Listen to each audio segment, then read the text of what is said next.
My name is Jason Mott, and you're watching The Breakroom.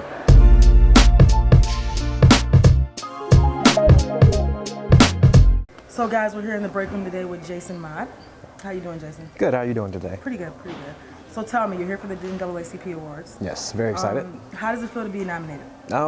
Pretty awesome, actually. I never expected it to happen. Something you never think about in the writing process, and then all of a sudden, you got a book that's nominated, so I'm very excited. Okay, now this is like your first major book? First novel, yeah. I've done poetry collections. This is the first novel. Got picked up, and it's been a pretty good run so far. It's like, how did you start into writing? Initially, I started writing fiction. I was like 13 or 14. I got into writing short stories and things like that. And then around age 20 or 21, I started writing poetry, and I go back and forth between the two. So I actually went to school, did an undergraduate degree in fiction and a graduate degree in poetry, and just kind of kept writing, kept working on both.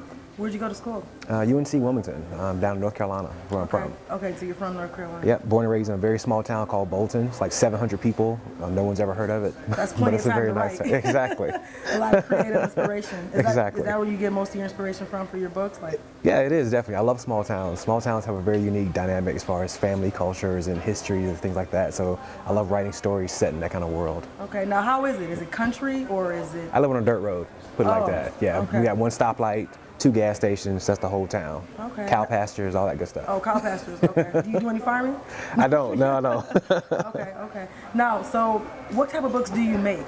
Like, what type of poetry do you write? Because I know everybody has like that certain tone to their writing. So can you give me an idea of what your tone is? Well, the two poetry collections that I've done, the first one was a collection about love and dating and things like that, which I found out your exes will always find you when you write that kind of a book, so don't do that kind of stuff. And my second one was actually about my father passing away from cancer and about superheroes, strangely enough. I grew up loving comic books, and then when my father got sick, I kind of wrote this collection of poetry, kind of melding two together, kind of helping me through the process as well.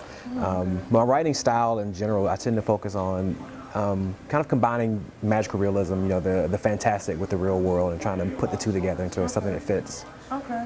Now, you said your father passed away from cancer. Yes. How long ago was that? 2007.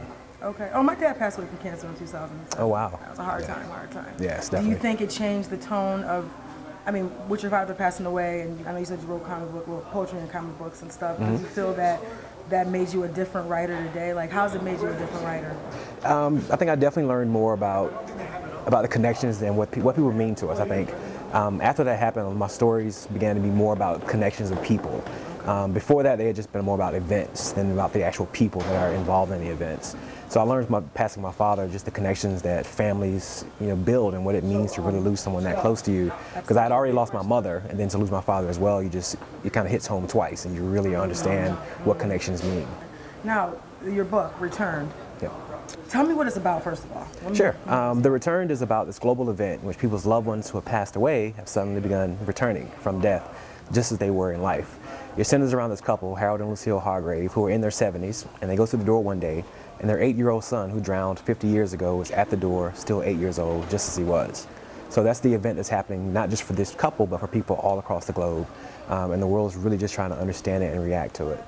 Where do you get a vision like that from, It actually... It's like some after, so the kid's dead. Well, he's alive in the story. He passed away in the 60s, and he's back at the door trying to re-enter his family. Flesh. Yes, in the flesh, physically, still 8 years old, just as he was, living, breathing, just as he was on that day he passed away. His parents now are in their 70s. They're 50 years older than they were. Right. So now they've got this 8-year-old son, and they're trying to... So he never aged either. Exactly. He never aged, just as he was at that exact moment. That's like so interesting. Okay, so you gotta give me an idea. Like, where do you come up with that? Well, it actually came from a dream that I had.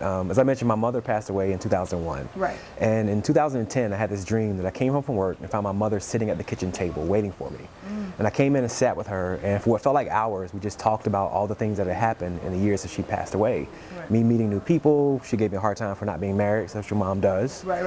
So it was this really vivid dream, and I woke up the next morning still expecting to find her sitting in the living room. Of course, she wasn't there. Right. So I spoke to a friend about it a couple weeks later because I just could not get it out of my head. Right. And at some point he said, wouldn't it be amazing if that really happened, and what if it wasn't just her? And Isn't that amazing started. how that just happens like that? Yeah, he's a great guy. Okay. He's good for galvanizing things like that. So that's where things started. I wrote a short story about this couple whose son returned, did a reading, people responded. So I worked on the manuscript and got fortunate enough to find an agent, and things happened after that. How long did the book take to write? About a year and a half or so. Somewhere in that neighborhood. Was it straightforward, or was it like, pick it up, put it down? No, it was pretty straightforward. I try to work on like at least one big project a year. So that became my one big project for that year. So I stayed on it every day. I was working at Verizon Wireless, answering phones at the time, nothing very, glamorous. So I would go to work, come home and write, go to work, come home and write, and just did that every day for a year and a half. Okay, and you said you did readings. So is that how this normally works? Well, the readings were just something my buddy and I, the same friend who kind of gave me this idea, we were hosting this reading series just to keep writing, just to kind of get people more interested in writing. So people come out and read poetry, read short stories, and him and I were the hosts. And that's really just kind of running that series through the process. And I would go there and try new material. And I went there and read that story, and people liked it and responded to it. So how did you get picked up? I queried agents the old-fashioned way. Like I found an agent who represented books in the kind of vein that I felt my book was. Sent her and a bunch of other people query letters as well, saying I've written a book about this story, and are you interested? Got a bunch of rejection letters. That's what happens.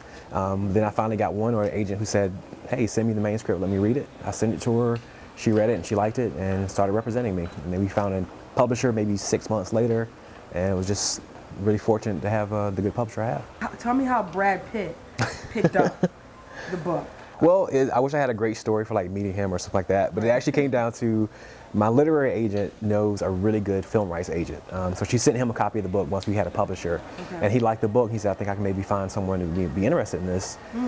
So maybe a month and a half after we found a publisher, I got an email from him saying, "Hey, there's a couple of film studios and networks interested in the project."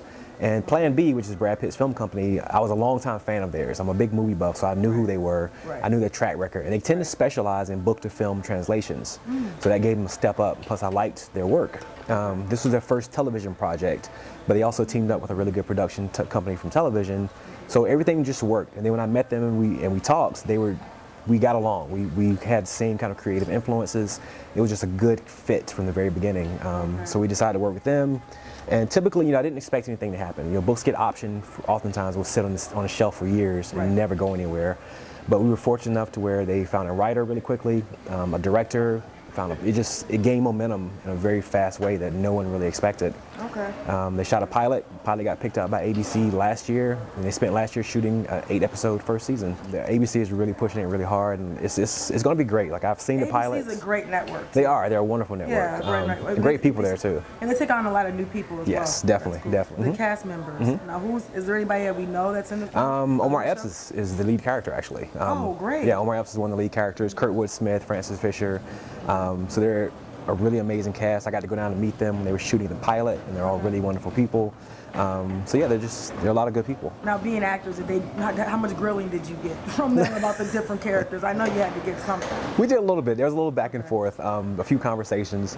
It was fun talking to Omar because him and I were talking about one of the characters, and the character is kind of based off of me that he's actually playing. So he was talking about how he had a few different ideas for ways to go with the character, and I liked his ideas a lot. Like he wants to make the character his own character. I think that's very commendable, and I like that a lot. So I'm looking forward to watching that. Exactly. Exactly. Definitely. So now you're all glamorous and stuff, and you're hot now, Tell me, how does it feel to be that guy? Because I know you have some creative control on set, right? A little bit, but it's mostly the film club. They're kind of doing their own thing. Because I've got another novel that I've been working on. But they're going by which, Yeah, I mean they made a script out exactly, but they're going their own direction, which is what you should do. You never copy and paste from book to film. So they're doing a good job of kind of marching in their own direction, which I actually like a lot. They giving you any credit though? I think there's something in that. I don't keep up with that. Okay. So, but how does it feel though to have this new, you're doing what you love to do now? So. It's wonderful. I get to write full time, which is what I've always wanted to do. At the same time, I try not to get too caught up in it. I stay focused on the next project, on the day at hand and the workload at hand. So I try not to get too overwhelmed by it. I think it's easy to get swept up in it.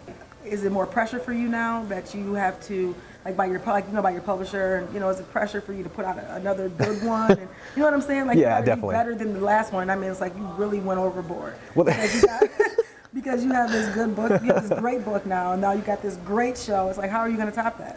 Well, I'll do the best I can. That's really all I can do. Okay. I mean, the pressure is there, but the pressure is always there, and no one can pressure me more than I pressure myself. Okay. I always put way too much pressure on myself. So for me, it's the same status it was before. I'm still under the same pressure. It's just now more people know about the pressure. Of course. Right. But at the end of the day, I'm going to do the best I can, and hopefully, I got a great editor helping me with the next book. So I think it's going to be a really good project. Okay. Now, what's the next project? We can't give too many details about it yet. I know. I'm sorry.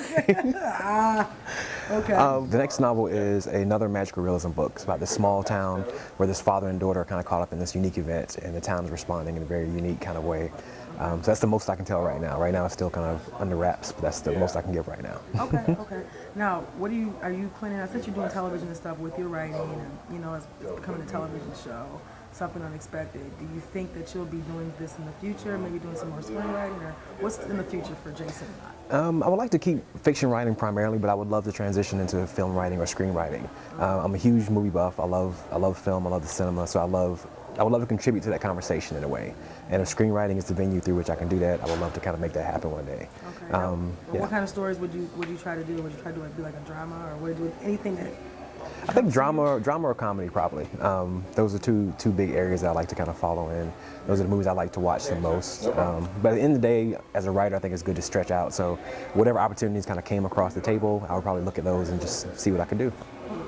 Okay, so I'm looking forward to it, Jason. Awesome, March thank you. 9th, right? Yep, March 9th on ABC. Okay, and your next book you said is probably what, a couple months down the road, maybe a year? I think scheduled right now is around fall of this year. The release should be fall of this year. And what's your publishing company that you're under? Harlequin, actually. Oh, Harlequin. Oh, Yeah. Very nice. Very good. Yeah, they're really good people over there. Okay, well, hopefully you can do better than this last book that you just did. Thank I'm you. rooting for you, and I'm sure everybody else is rooting. Thank you very much. Okay, this is Jason Mott in the Break Room.